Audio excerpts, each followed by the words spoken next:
What's up everyone, this is ElvisLifts and welcome back to another YouTube video. So this will be one of the most highly requested videos that I ever got. This will be a video about my diet, but this time I will show you my all meals and I will show macros for each meal. So basically how much protein, how much carbohydrates, how much fat I got in each meal, and then we will add up the total and I will show you how much I usually eat in my typical day. So this will be my typical diet day. I will maybe create a video for high carbohydrate day, low carbs day. I will maybe create a high protein day, maybe a medium protein day. We'll see what I will create in the future, but for now we're gonna focus on my typical day. That is the day that what it usually looks like. And now I just woken up pretty much, and now I'm gonna show you my breakfast. So I usually have a coffee and I add some milk, and I also sometimes add some other ingredients for the coffee. Like maybe I do add 1 tablespoon of sugar sometimes, but not always. And I sometimes add cinnamon in the coffee too. It's very beneficial and it has a lot of positive aspects for your health, and it actually tastes great. So we have a coffee here, and what I usually have for breakfast is one of my standard things that I usually eat is oatmeal. So we're gonna have oatmeal. So I usually weigh how much I eat, and I usually eat around 100 grams of oats.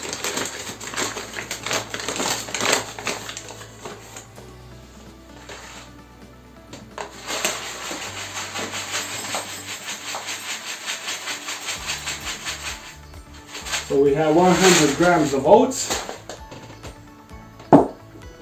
and we're gonna add some chia seeds as well. I'm not exactly sure what they're called, flax seeds. You can see them how they look like. So I add seeds to the oats as well. I use a handful, not a lot. This could be around 15 grams. And then we're gonna add peanut butter, 2 tablespoons of peanut butter.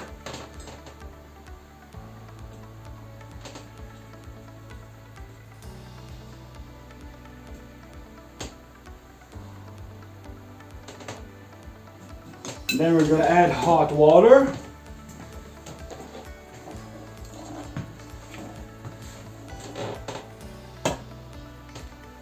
You can also make the oats in boiling water and so on, but I usually just pour the hot water on the oats, and that usually works fine for me.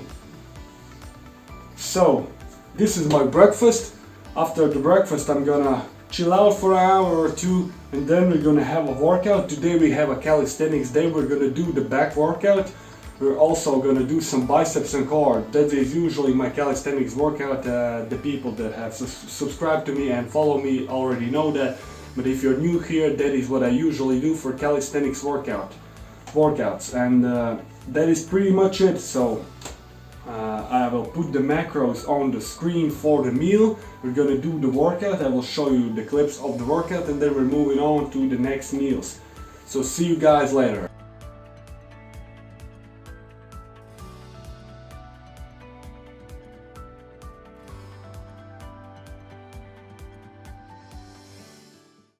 Okay, so now we are doing the back+Biceps+Core workout, and the first thing that I usually do in my back workouts now are scapula pulls. They are great warm-up, but it's also very important to actually master your scapula, to learn how to activate it, to learn how to engage it. It's one of the most fundamental things in the calisthenics, and I actually neglected this part of the training a lot. I never thought about it, I never seemed to train it, and it's actually very important. So if you're a beginner, I would suggest to start training your scapula pulls right away, because they are great for your shoulder health. It teaches you how to engage your back and activate it. So to increase your pull-ups, you need to have a great scapular mind and muscle connection, and you need to understand how to do it, and I'm improving nicely. I did remove my shirt for this one set, but after that I did put it back on because it's very cold outside and I can't go shirtless in my workouts anymore, unfortunately. But in this set you can see how my back and my scapula is engaged in these reps, and it's excellent way to get warmed up. I think it's one of the best ways.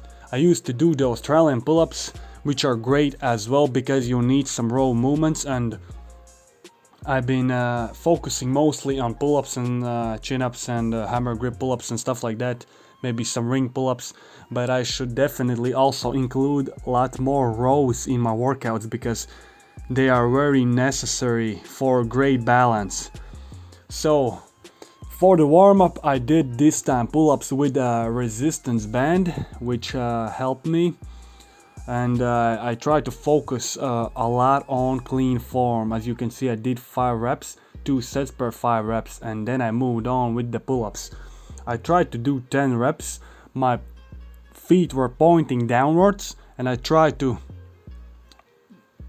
not use any momentum at all, so no swinging, no nothing. And when I felt like I'm moving a little bit too much, I actually hold myself up 2 seconds at the end of the rep, and that helped me with the form, and I was very happy with the form. I really was, and I think my form is improving tremendously. And I think one of those reasons could be the scapula pulse and learning how to activate it and actually pulling yourself up with your back muscles and not your arms. Because now when I do pull-ups I don't feel the biceps as much as I used to. Because when I was complete beginner and I just started out working out, I actually felt my biceps burning and hurting a lot in the pull-ups, and it shouldn't be that way.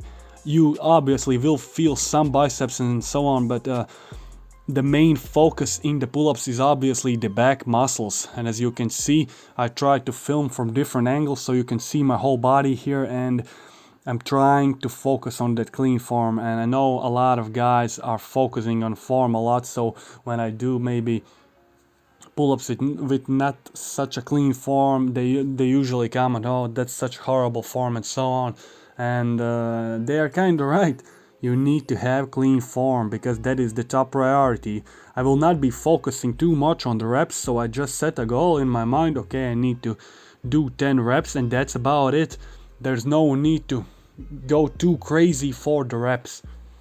So after the pull-ups I did ring hammer grip pull-ups, and when my hammer grip muscles were exhausted I usually switch up to chin-ups. That is a great way to exhaust your muscles, and also rings are great for stability.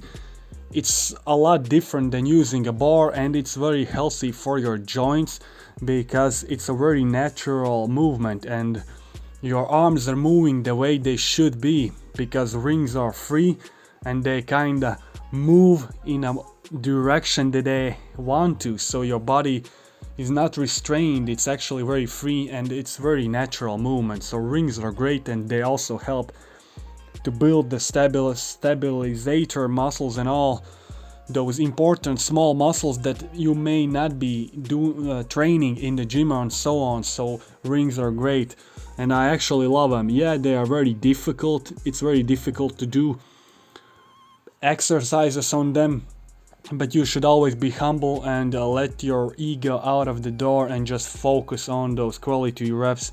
So I think more so than ever I will focus on form a lot, and I will always preach it because that's the most important thing. Focusing on reps is great if that motivates you to train and continue to train, because if maybe you're not motivated to train, you will quit, and that is obviously bad. But you have to really try to focus on improving your form first and foremost, and if you do that, the training will become a lot more fun and injury free. And I think the shoulder injury for me made me really think about form, doing all the exercises slow and controlled, and really focus on the form. And as you can see, I did some fun on the rings as well. I'm not exactly sure what type of exercise this is, but Yeah, I also tried to do some rows on the rings. Obviously my body is not horizontally, it's in some type of 30 or 45 degree angle, and that is not correct form. But this is obviously very difficult exercise to actually row yourself up on the rings or even the bar. And as the finisher I did 3 sets of rows on the bars, and after that I did some core exercises as well, but I will not show them because that will make this video way too long, because I already talked enough already. But there's so much to talk about in training. There's a lot of experience that I had, and a lot of things that I changed over time, and now I'm more mature and I'm leaving the ego out of the door, which is a great accomplishment in my opinion, because I have seen so many people who just train the chest and biceps and they develop muscle imbalances. They have injuries because their front shoulder is getting very strong, and it makes their back and shoulders moving forward, and that makes your shoulder in not very healthy position, and that can lead to injury, and in most cases it actually does. So that was my workout, guys, and let's move on to the post-workout meal and the other meals. Okay guys, so we finished the back workout, back plus biceps and core, and the workout felt great. I'm starting to really feel the scapula pulls when I do them in the warm-up, and they are helping me in pull-ups tremendously. I would say my pull-up form has been really on point right now, and since I still have the shoulder injury and I still feel it, it's getting better slowly, but it will take a lot of time. I'm still not doing any push days, so it will take a lot of time, but I think over time, by doing these clean form pull-ups and everything, and just focusing a lot on my back and my rear shoulders, I will slowly get the shoulder back in action. And so I went to the shop, so this will be my today's food pretty much. We'll not eat all the bananas and eggs, and not even all the chicken, but what we have here is a kiwi, chicken breast, bananas, eggs, almonds and rice. So we're gonna split it up in like 3 or 2, I think 3 meals, yeah. We also maybe will drink a protein shake as well. So right now I will most likely eat 1 banana, some almonds and protein shake. That will be my post-workout meal, and later in the dinner we will make rice and chicken breast, and maybe later we'll figure something out. So yeah. Okay, so this is the second meal of the day. We have a protein shake, 2 scoops of protein, so that will be 40 grams of protein in these 2 scoops. So we have 50 grams of almonds and 1 banana and coffee. So this is my post-workout meal, the meal number 2. My third meal was rice, 125 grams, and chicken breast, 350 grams, with some salad without dressing. And this is the last meal of the day, a snack, a late night snack. So we have 4 eggs, 4 boiled eggs, 50 grams of almonds and 2 kiwi.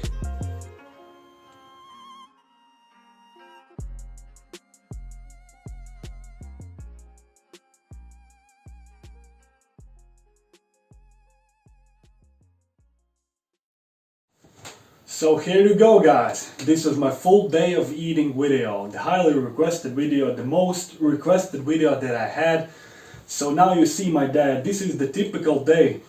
This is what I usually eat, the general guideline. Yes, it differs. Sometimes maybe the rice changes with the pasta or something, but the idea is like this. So I will show the total macros for the day, the total calories that I ate, and also take in consideration that if I do cardio, I will add some extra calories in that day, because cardio burns a lot of calories and you need to eat some of those calories back. Not all, but some.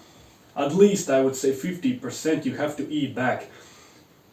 So that is the idea. So leave a comment in the comment section down below. What type of video would you like to see next? maybe you have some suggestions or have any comments about my diet or workout. So that is pretty much it for this video. So I see you guys in the next one. Thanks for watching, guys.